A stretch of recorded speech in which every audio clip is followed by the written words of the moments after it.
Welcome Cryptopians to Total Crypto Updates, bringing you another video for real deep dives into the crypto industry. I can't promise to only speak about crypto, but I can promise everything will be overstood. Let's dive into today's very dense crypto update. To start off, let's do a market analysis on the price action of Bitcoin. As you can see, nothing has changed significantly as Bitcoin continues a downtrend on both the low and high time frames. Even on a daily candle chart, you can see a sell signal on a few different occasions as to the volume being picked up, and the super trend sell signal is starting to level off. As Bitcoin stays between the 15,000 and 17,000 price action marks, there's no real way to tell exactly where it's going or how it will get there. But stay tuned because Total Crypto Update will be there to cover the price action of Bitcoin, if it does change at all. Next, let's move on to Ethereum. Ethereum has been inching lower, day by day, in a bearish trend. Nothing has really changed since the merge, other than the volume of bears in the market. Ethereum remains between our previously established support and resistance levels, and has been hovering over a support level of $1,000 for the last 2 weeks. As it is still within our support and resistance levels, this qualifies as consolidation or a sideways market. Moving on to XRP. XRP in September exploded from 32 cents to just below 56 cents in a span of 1 week. Since hitting those highs, XRP has dropped down to as low as 32 cents at the beginning of November, slowly creeping its way back up the last 2 weeks to find itself at 39 cents. Ripple is still being held back by the lawsuit against the SEC, where it found out how many blue-chip investors really backed the project. We will get more into the Ripple case at a later date. Next, we have Hedera hashgraph or HBAR. HBAR has been one of the only coins whose price has been limitedly affected by the bear market. HBAR has a lot of innovation that nobody really understands. But this type of technology is a one-of-a-kind and a diamond in the rough. Although the charts can fool just about anybody into thinking there is nothing going on, the amount of what is actually going on is what is freakishly weird about this price chart's downtrend, and can only be one of two things. 1. Either nobody really knows or understands enough about HBAR, or 2. The macro effects are lingering far too long. Now as we move on to one of the highest climbers as of recent, Quant. Quant has been slowly correct itself from almost hitting $230 in mid-October. Even though Quant has dropped back down to its recent high before the climb to $230, Quant is still a long way away from $55 market bottom, which is extremely good, and the gains have been even better. On the booking website Travala, all Shiba Inu cardholders have the opportunity to request a free travel credit in the amount of $25. Users should only navigate their browsers to the URL that has been supplied by the Shiba Twitter handle, where they may either set up a brand new account or join in with an existing one to be eligible for the credits. Users of the travel booking service Travala are able to utilize a variety of payment methods, including cryptocurrencies, while making reservations for hotels, flights, and activities. Shiba's tweet reads: "We are excited to announce an exclusive special from our friends at Travala. Use SHIB token to book travel on Travala. Click this link https://bit.ly/3efsu to get free $25 travel credit to use on 3M Plus hotels, flights and activities." At the moment, the online booking service is willing to take payments in a broad range of cryptocurrencies, including Bitcoin, Ethereum, Tether USD, and Litecoin, amongst others. These cryptocurrencies may be used to make purchases on the site. Moving on to a poll sponsored by Coinbase, for insight on blue-chip investors' opinion of crypto. The findings of a new poll that Coinbase commissioned to determine how blue-chip investors want to use cryptocurrency to their advantage are being made public by the company.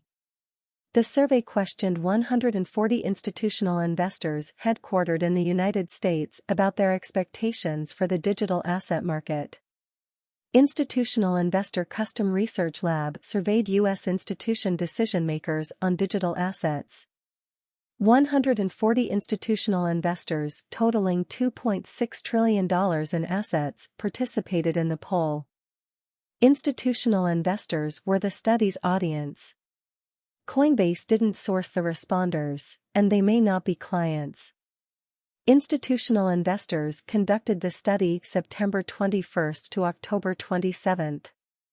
Many institutional investors used the crypto winter to study and develop for the future. Investors are motivated by crypto's distinctive performance and new technologies. Despite high volatility, digital assets were considered as an appealing alpha source.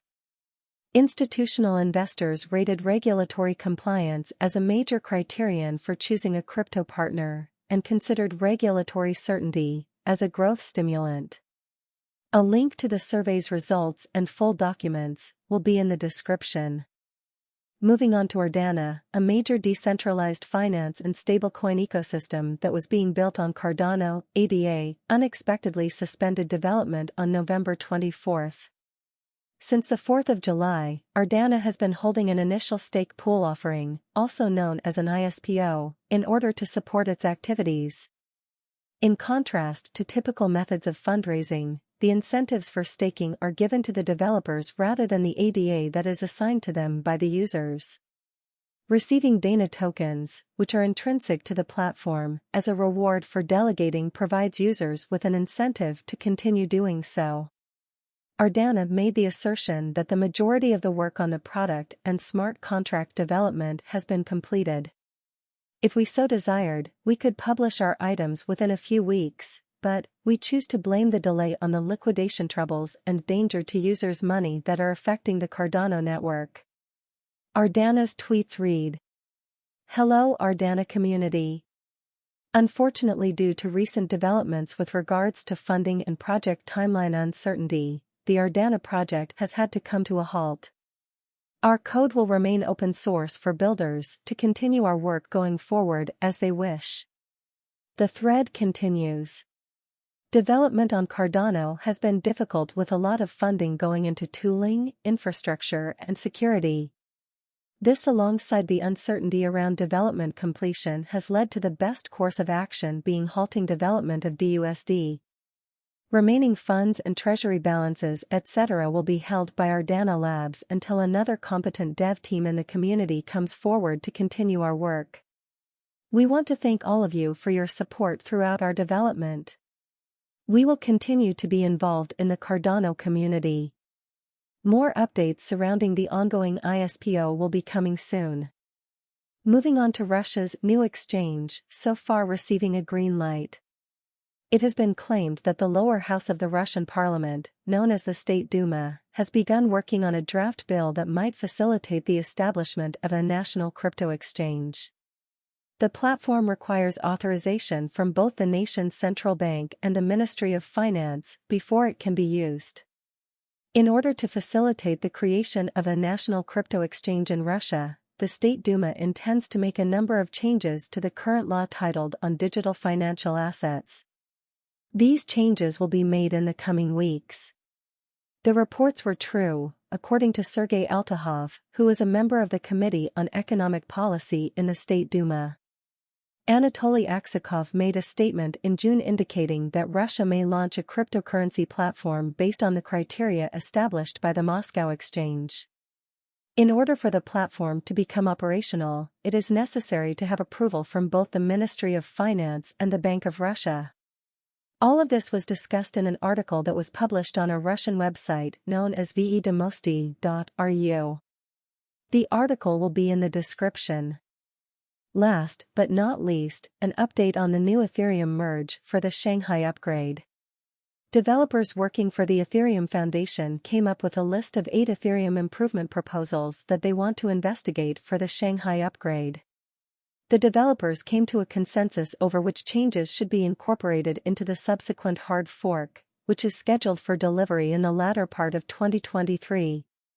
Beacon Chain Staked Ether, ETH, is scheduled to be released as part of one of the updates.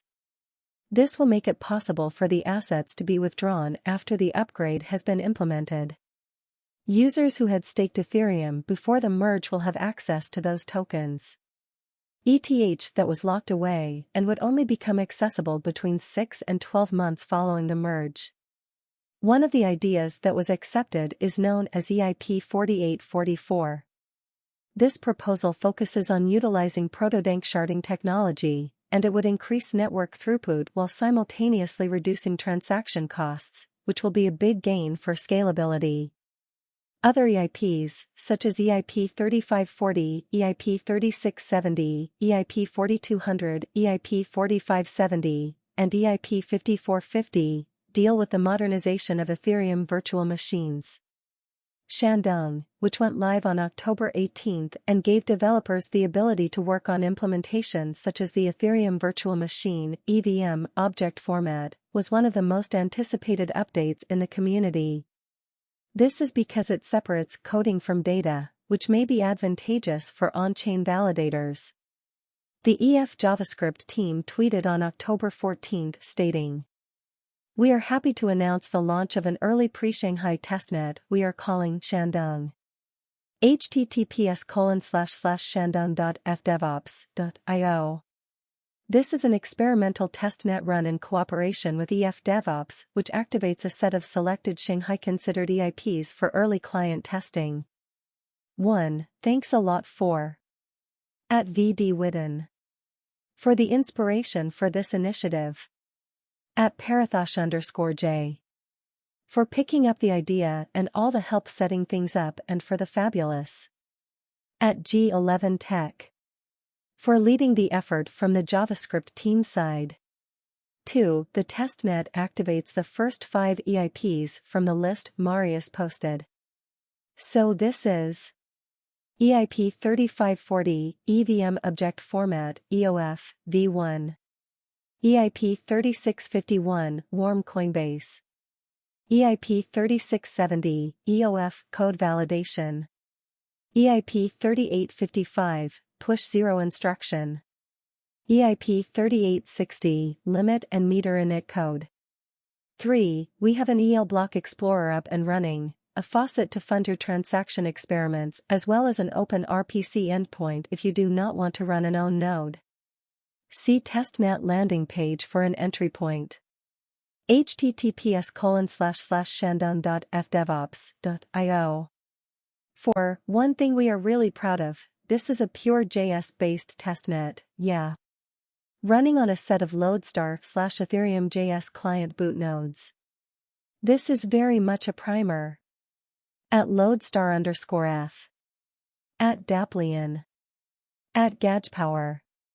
5. This should make the testnet particularly accessible for dApp and front-end developers, not only from a usage perspective, but also regarding the possibility of digging into the codebase, which is actually running the network and driving the various protocol changes.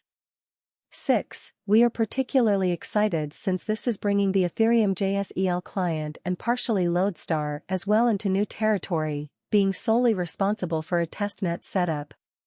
Since this is also new for us, be aware a bit, there might be some dragons. 7. This is also the first post-merge only testnet, so the merge is just activated from Genesis onwards.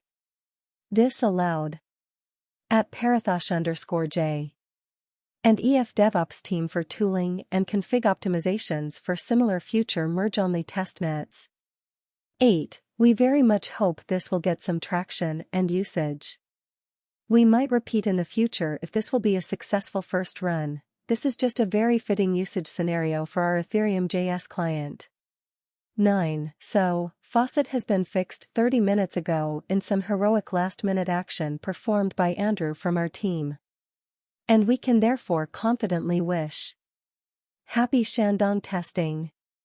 We'll love to hear your feedback on this. That will conclude today's update on trending news in the crypto world. Thank you for watching if you made it all the way through. Stay tuned, we are an active admin. Please like, comment, and subscribe, never be afraid to voice your opinion.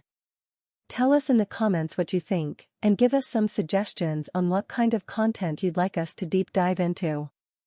Until next time, good day, good night, and goodbye.